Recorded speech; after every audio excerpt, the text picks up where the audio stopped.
আসসালামু আলাইকুম ওয়া রাহমাতুল্লাহি ওয়া বারাকাতুহু। কেমন আছেন সবাই? আশা করি সবাই ভালো আছেন, সুস্থ আছেন। আজকের ভিডিওটা হচ্ছে উমরা ভিসা আপডেট নিয়ে।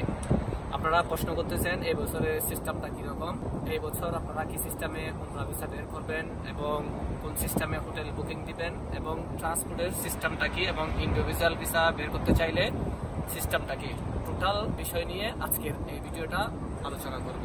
ভিডিওটি আপনারা শুরু থেকে শেষ পর্যন্ত দেখতে থাকুন। উমরা ভিসা করার জন্য আপনাকে সর্বপ্রথম হোটেল বুকিং দিতে হবে। অর্থাৎ এই বছর সৌদি গভর্নমেন্ট বড় ধরনের পরিবর্তন নিয়ে আসছে, যেটি হচ্ছে সৌদি গভর্নমেন্টের আওতায়, অর্থাৎ যেগুলা অনুমোদন দিছে সৌদি গভর্নমেন্ট, যে হোটেলগুলা অনুমোদন দিছে সেইগুলাতে আপনি হাজির রাখতে পারবেন, অন্যথায় বাকি আর কোনো হোটেলে আপনি হাজির রাখতে পারবেন না। যে হোটেলগুলা নুসুকে আসছে ওইগুলাতে আপনি হাজির রাখতে পারবেন। তাহলে আপনাকে সর্বপ্রথম হোটেল ঠিক করতে হবে। যে হোটেলটা আপনি ঠিক করবেন ওই হোটেলের নামটা যে কোম্পানি থেকে আপনি ভিসা করবেন তাদেরকে জানাবেন, তারা সিস্টেমে দেখবে, ওখান থেকে তারা হোটেলে তলব পাঠাবে, অর্থাৎ রিকোয়েস্ট পাঠাবে, হোটেলাররা অ্যাকসেপ্ট করবে। তারপর হচ্ছে আপনি হোটেলে সব পেমেন্ট পেড করবেন, অথবা কথাবার্তার মাধ্যমে ওদেরকে যা পেমেন্ট দিতে বলে আপনি পেমেন্ট দিবেন। তারপর হোটেলাররা অ্যাকসেপ্ট করবে।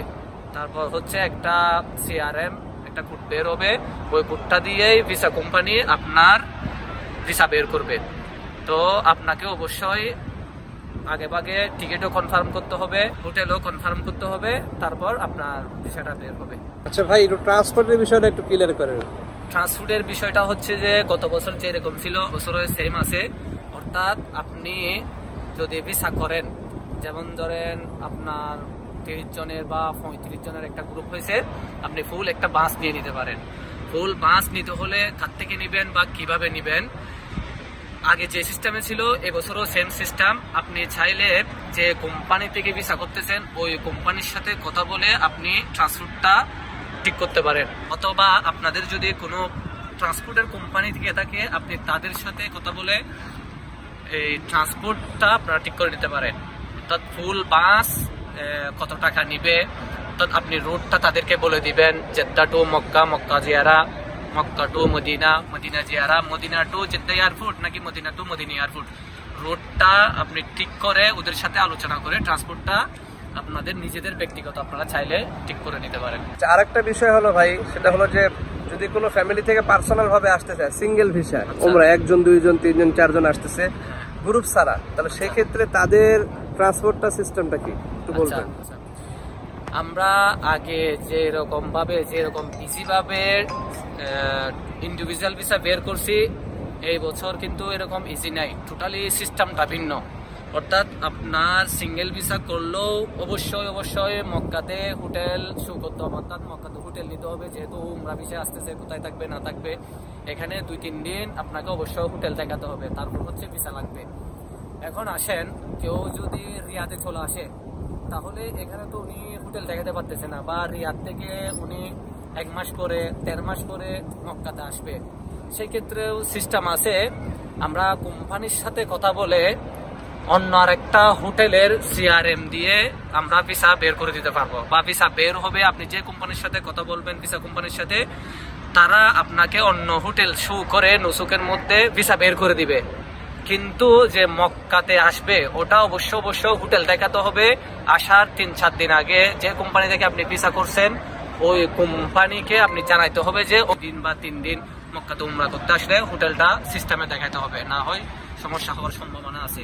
তারপর হচ্ছে ট্রান্সপোর্টের বিষয়টা, যে ভিসা বের হওয়ার পরে উনি যদি রিয়াদে চলে আসেন তাহলে ট্রান্সপোর্টের কোনো প্রয়োজন নাই। যদি জেদ্দা ল্যান্ড করে তাহলে অবশ্যই নুসুক থেকে ট্রান্সপোর্ট নিতে হবে।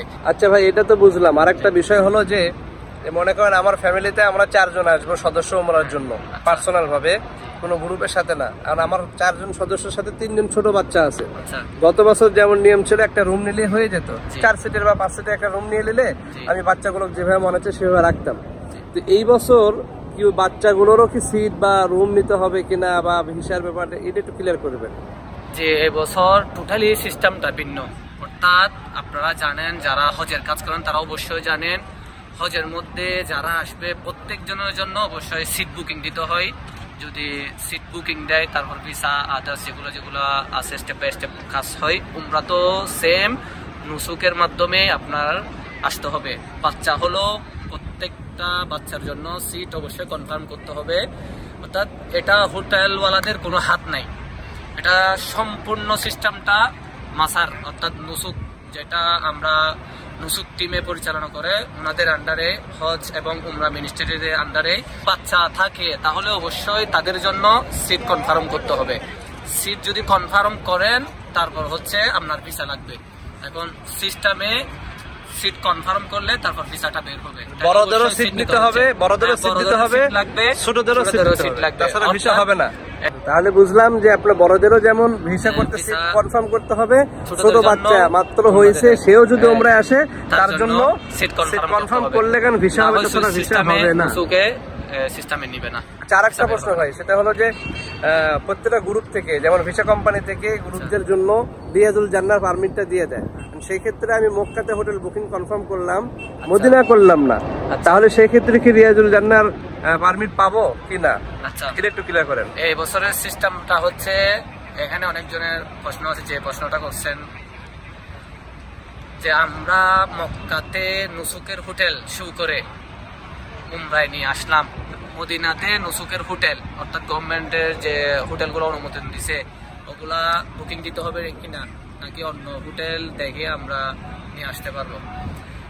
আমরা যদি মদিনাতে নুসুকের হোটেল ব্যতীত অন্য হোটেল বুকিং দিই তাহলে আমরা রিয়াজুল জান্নাহ পাবো না, এবং যদি সেটা গভর্নমেন্ট তদারক করে বা চেকের মধ্যে পড়ে তাহলে এজেন্সির উপর, হোটেলওয়ালার উপর বড় ধরনের একটা জরিমানা দিয়ে দিবে।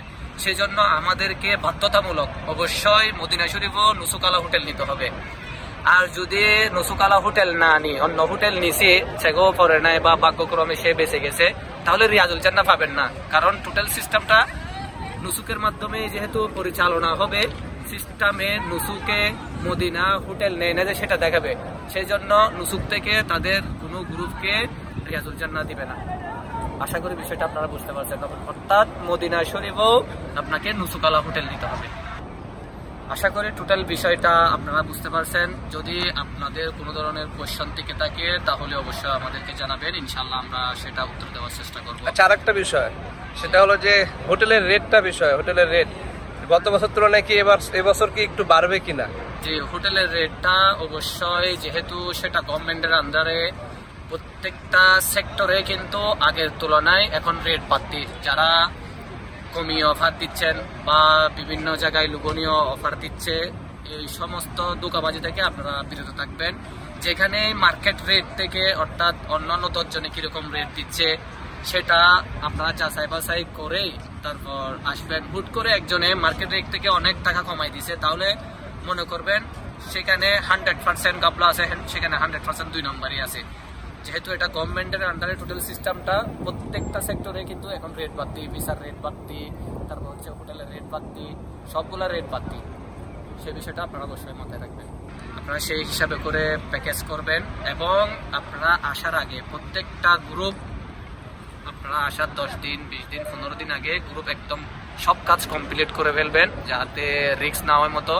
টিকিটও কনফার্ম করে ফেলবেন, তারপর হচ্ছে ভিসা, হোটেল সবগুলো আগে ভাগে আপনারা হাতে সময় নিয়ে আপনাদের গ্রুপ আপনারা রেডি করেন। আরেকটা প্রশ্ন ভাই, সেটা হলো ভিসা দেয়া, ভিসার আগে তো টিকিট আগে কনফার্ম করতে হবে। গত বছর যেমন টিকিট পরে করলেও হয়েছে, কিন্তু এবছর টিকিট আগে কনফার্ম করলে কেন ভিসা হবে? তাছাড়া ভিসা হবে, ভিসার মধ্যে টিকিট শো করাইতে হবে, তারপর হচ্ছে হোটেল নিতে হবে, তারপর ভিসা বের হবে। সবার জন্য শুভকামনা রইল, সবাই ভালো থাকবেন। আসসালামু আলাইকুম ওয়া রাহমাতুল্লাহ। আপনাদের আর যদি কোনো প্রশ্ন থেকে থাকে আমাদের কমেন্ট বক্সে আমাদেরকে কমেন্টে প্রশ্ন করবেন, উত্তর দিব, আর না হলে ইনবক্সে আমাদেরকে নক দিবেন ইনশাআল্লাহ।